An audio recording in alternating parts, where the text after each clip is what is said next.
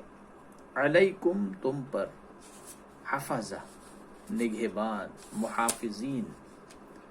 اس کا ترجمہ جو ہے وہ یہ کہ وہ اپنے بندوں پر پوری طرح غالب ہے۔ اللہ تعالیٰ کی ذات جو ہے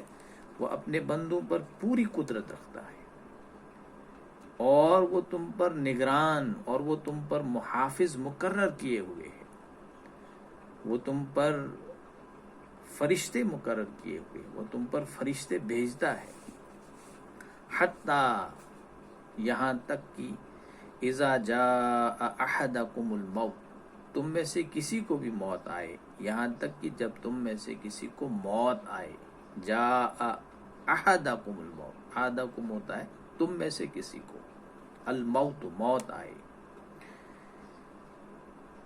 توفتہ رسولنا، تو جو ہمارے فرشتے ہوتے ہیں اس کو قبضے میں لیتے ہیں، اس کی روح قبض کر لیتے ہیں، وَهُمْ لَا يُفَرِّطُونَ، اور اس کام کے کرنے میں وہ کوئی کوتاہی نہیں کرتے ہیں، جو اللہ کا حکم ہوتا ہے اس کی تعمیل کرتے ہیں۔ تو اللہ تعالیٰ فرماتے ہیں کہ پروردگار کی ذات جو ہے وہ القاہر فوق عبادہ، وہ اپنے بندوں پر پوری قدرت رکھتا ہے، قدرت کاملہ رکھتا ہے یا پورا اختیار رکھتا ہے۔ اللہ تعالیٰ کی ذات اپنے بندوں پر غالب ہے، اور وہ تم پر نگہبان بھیجتا رہتا ہے، فرشتے بھیجتا ہے، یہاں تک کہ جب تم میں سے کسی کو موت آتی ہے تو ہمارے فرشتے جو ہیں اس کی روح قبض کر لیتے ہیں، اس کی روح کو لے جاتے ہیں، نکال لیتے ہیں۔ دیکھیں اس سے پہلے جو آیت تھی بڑی اہم آیت ہے، وہ بھی آیت نمبر 60، اس میں اللہ تعالیٰ جو ہے بندوں کو سمجھا رہا ہے کہ پروردگار ہی ہے جو تمہیں موت دیتا ہے، جو تمہیں وفات دیتا ہے رات کے وقت جب تمہیں نیند آتی ہے۔ دیکھیے کیونکہ یہ مکی صورت ہے، اور مشرکین مکہ جو ہے وہ آخرت کے قائل نہیں تھے، اللہ کے قائل تھے، اللہ کی ذات کو مانتے تھے، لیکن دوبارہ سے جی اٹھنے کے قائل نہیں تھے، حساب و کتاب کے کسی دن کو وہ ماننے کے لیے تیار نہیں تھے، اور یہی ایک بہت بڑا بلنڈر تھا ان کی زندگی میں، جس کی وجہ سے وہ تمام جملہ غیر اخلاقی حرکات کرنے پر جو ہے وہ تلے ہوئے تھے۔ ان کو معلوم تھا جب ہم خاک ہو جائیں، وہ یہ سمجھتے تھے، معلوم نہیں بلکہ ان کو یہ لگتا تھا جب ہم خاک ہو جائیں گے، مٹی میں جو ہے مٹی ہو جائیں گے، پھر دوبارہ سے ہم کہاں سے جو ہے کھڑے کیے جائیں گے، پھر حساب کتاب کہاں کا، یہ ساری جو ہے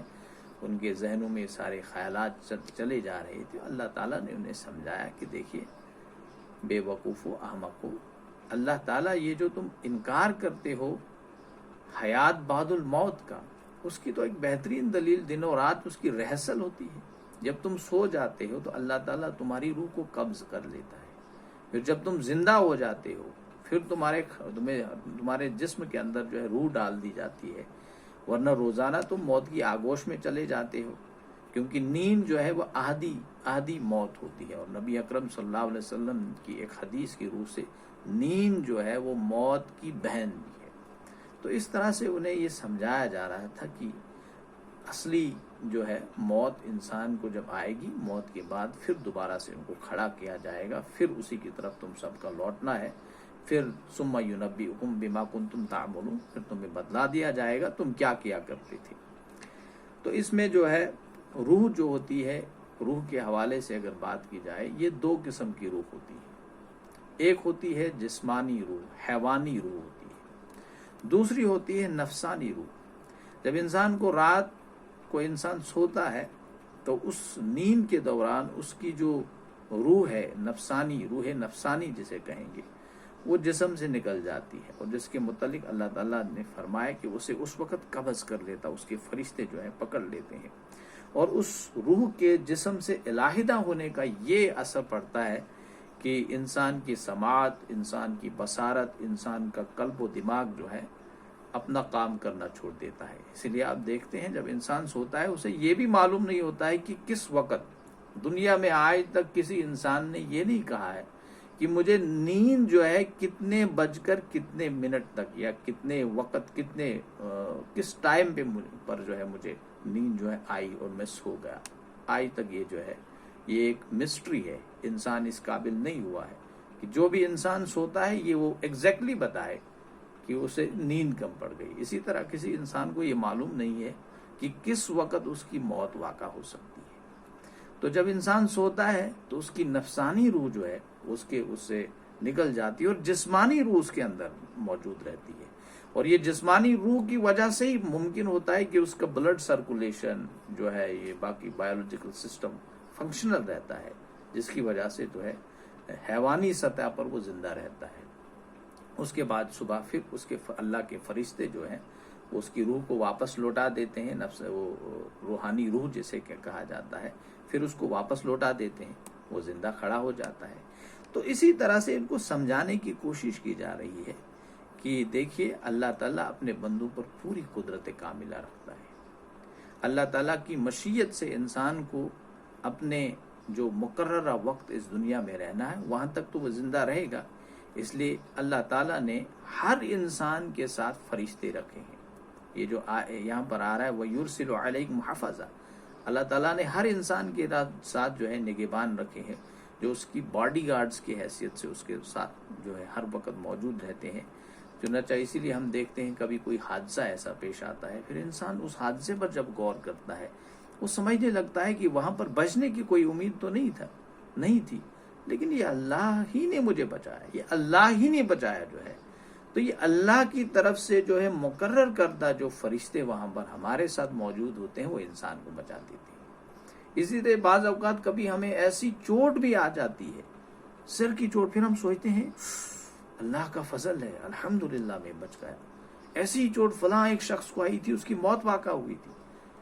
تو یہ جو ایسا ہوتا ہے یہ اللہ کے فرشتے ہوتے ہیں جو پوری قوت کے ساتھ انسان کو اس حادثے سے یا موت سے اس وقت جو، کیونکہ اللہ نے اجل مسمى کے لیے اس دنیا میں اسے بھیجا ہے، جب تک وہ مقررہ وقت نہ آئے گا تب تک وہ جو ہے واپس نہیں جائے گا. اسی لیے تو فرشتوں کو بھی پوری قوت کے ساتھ زور لگانا پڑتا ہے اللہ کے حکم کی تعمیل کرنے کے لیے. حضرت جبریل علیہ السلام سے اللہ تعالیٰ نے فرمایا، پوچھا ایک بار کہ جبریل تجھے حیرانگی یا تعجب کب ہوئی ہے اپنی پوری زندگی میں؟ انہوں نے کہا یا اللہ 2 موقعوں پر مجھے حیرانگی یا تعجب ہوئی. میں بات یہ کر رہا ہوں کہ فرشتے کو بھی پوری قوت پورا زور لگانا پڑتا ہے اللہ کی تعمیل میں، اللہ کے حکم کی تعمیل میں. انہوں نے کہا کہ جب یا اللہ تو نے ایک حکم دیا تھا مجھے کہ کشتی میں سوار تھے، وہاں پر ایک چھوٹا سا بچہ بھی تھا، تو نے حکم دیا کہ اس پوری کشتی کو الٹ دینا ہے اور وہ چھوٹا سا بچہ ہے اس کو کنارے پہ لگانا ہے، اس کو بچا دینا ہے. تو میں نے پوری کشتی الٹ دی، اس کے ماں باپ، اس کے تایا جان، اس کے چچا، پھوپھا، پھوپھی سب جو ہے گھر کے آپ ہو گئی، لیکن وہ چھوٹا سا بچہ جو تھا اس کو بچانے میں نے پوری قوت صرف کر دی. میں حیران ہوا. اور دوسرا مقام، دوسری مرتبہ جو ہے جب شداد نے جنت بنائی تو نے کہا کہ یہ جنت تو اس نے بنا لی، اب اسے جنت میں ایک قدم جو ہے داخل کرنے کی ممانعت، مطلب اسے داخل نہیں ہونے دینا ہے. تو جب وہ گیا ہی تھا تو اللہ کے فرشتے نے جو ہے وہاں پوری طاقت اور قوت کے ساتھ اس کو روکا اور دوسرے فرشتے نے اس کی روح جو ہے قبض کر لی. اور ایک موقع یہ بھی ہے، اور اللہ تعالیٰ نے تو مطلب وہ جو بچہ بچا تھا وہی شداد تھا. تو فرشتے کی حیرانگی تھی، تعجب تھا، لیکن حکمت اللہ کی تھی کہ وہی بچہ جو ہے وہ بعد میں جو ہے وہ شداد بن گیا. اور اس کے بعد جب غزوہ احد ہوا اور نبی محترم صلی اللہ علیہ وسلم کے دندان مبارک شہید ہوئے تو جبرائیل علیہ السلام کو حکم ہوا کہ اے جبرائیل جا کر میرے نبی مکرم حضرت محمد مصطفیٰ صلی اللہ علیہ وسلم کا جو خون ہے، آپ کا لہو مبارک جو ہے وہ زمین پر نہیں گرنا چاہیے، کیونکہ اگر نبی اکرم صلی اللہ علیہ وسلم کا لہو مبارک زمین پر گر جائے گا تو یہ زمین بانجھ ہو جائے گی. تو اللہ کے فرشتے جو حضرت جبریل علیہ السلام پوری قوت کے ساتھ جو ہے اس بلڈ کو، جو لہو مبارک تھا نبی محترم صلی اللہ علیہ وسلم کو، زمین پر جو ہے، یہ میں نے ایک بہت بڑے مفتی سے حدیث سنی تھی، یہ میں ان کا ہی جو ہے وہ کوٹ کر رہا ہوں. تو بہرحال بات میں کر رہا تھا کہ فرشتے جو ہیں وہ اللہ کی حکم کی تعمیل کرتے ہیں اور وہ کوئی کوتاہی نہیں کرتے ہیں، جو حکم انہیں ہوتا ہے وہ کر لیتے ہیں۔ اور اللہ اسی فرشتوں کے حوالے سے مزید ایک بات میں کروں گا۔ حضرت ابو ہریرہ رضی اللہ تعالی عنہ سے یہ حدیث جو ہے وہ راوی ہیں، انہوں نے فرمایا کہ اللہ کے نبی صلی اللہ علیہ وسلم نے فرمایا، اللہ کے نبی صلی اللہ علیہ وسلم نے فرمایا کہ اللہ تعالیٰ تمہارے لیے دن اور رات میں فرشتے بھیجتا رہتا ہے، جو فرشتے ایک کے بعد دوسرے باری باری آتے رہتے ہیں۔ عصر اور فجر کی نماز ایک فرشتوں کا گروہ جو ہے تمہارے ساتھ رہتا ہے، وہ رہتا ہے عصر تک، عصر کے بعد چلے جاتے ہیں پھر فجر تک۔ تو اس طرح سے جو ہے فرشتوں کی جماعت آتی ہے، ایک جاتی ہے دوسری جاتی ہے۔ تو جب یہ فرشتے جو ہیں جو رات کو تمہارے پاس رہے تھے اور اللہ کی طرف جب واپس چلے جاتے ہیں تو صبح کو فجر کے وقت، تو اللہ تعالیٰ اپنے فرشتوں سے پوچھتا ہے کہ تم نے میرے بندوں کو کس حال میں چھوڑا؟ تو حالانکہ اللہ تعالیٰ جو ہے، نبی صلی اللہ علیہ وسلم نے فرمایا کہ حالانکہ اللہ تعالیٰ کی ذات جو ہے وہ تمہارے اعمال سے واقف ہے، اللہ تعالیٰ جانتا ہے کہ وہ میرے بندے کس حال میں ہے، پروردگار جانتا ہے، بیٹر جانتا ہے۔ تو فرشتے عرض کرتے ہیں کہ ہم نے انہیں نماز میں چھوڑا، وہ نماز پڑھ رہے تھے، اور جب ان کے پاس گئے تو وہ نماز پڑھ رہے تھے۔ میں نے کہا کہ فجر کے وقت بھی چلے جاتے ہیں، عصر کے وقت بھی آ جاتے ہیں، چلے دو نماز کے جو اوقات ہیں اس وقت فرشتے آتے ہیں، ایک جماعت آتی ہے دوسری جاتی ہے۔ تو جو جماعت آئی، آنے کے بعد جب واپس چلے گئی، مثال کے طور عصر پہ ایک جماعت آ جاتی ہے فجر تک، فجر پہ ایک جماعت آتی ہے عصر تک، تو جب عصر والے چلے جاتے ہیں اللہ کے پاس، وہ بھی یہی جواب دیتے ہیں جو نماز پڑھتے ہوں گے، اور جو فجر والے ہوتے ہیں وہ بھی یہی جواب دیتے ہیں کہ ہم نے ان کو نماز میں چھوڑا۔ اب جو بندہ جو کام کر رہا ہے وہ وہی جواب دیتے ہیں اللہ تعالیٰ کو، ہم نے اسے اس کام میں پایا۔ جو بے نمازی ہوگا تو اللہ تعالیٰ کو بتا دیتے ہیں کہ ہم نے اسے جو ہے نمازوں سے غفلت برتتے ہوئے پایا۔ تو اس حدیث میں جو فرشتوں کا ذکر آیا ہے، اس کا مطلب یہ ہے کہ یہ ان فرشتوں کا ذکر ہو رہا ہے کہ جو انسان کے نامہ اعمال جو ہے مرتب کرتے ہیں۔ رات کے فرشتے الگ ہوتے ہیں، دن کے فرشتے الگ ہوتے ہیں، اس کے علاوہ کچھ ایسے فرشتے ہوتے ہیں جو اس کی جان کی حفاظت کرتے ہیں، جو اسے بچاتے ہیں، حادثات سے بچاتے ہیں۔ جو جب انسان بسا اوقات، میں نے ابھی جو جس کا ذکر کیا کہ موت اپنے سامنے کھڑی دیکھتا ہے لیکن بچ جاتا ہے، وہ فرشتوں کا کام ہے، اللہ کے حکم سے اسے بچاتے ہیں۔ تو اللہ تعالیٰ یہاں پر فرماتے ہیں کہ حتی اذا جاء احدکم الموت توفته رسلنا وهم لا يفرطون، یہاں تک کہ جب تم میں سے مائک بند ہو گیا ہے، مائک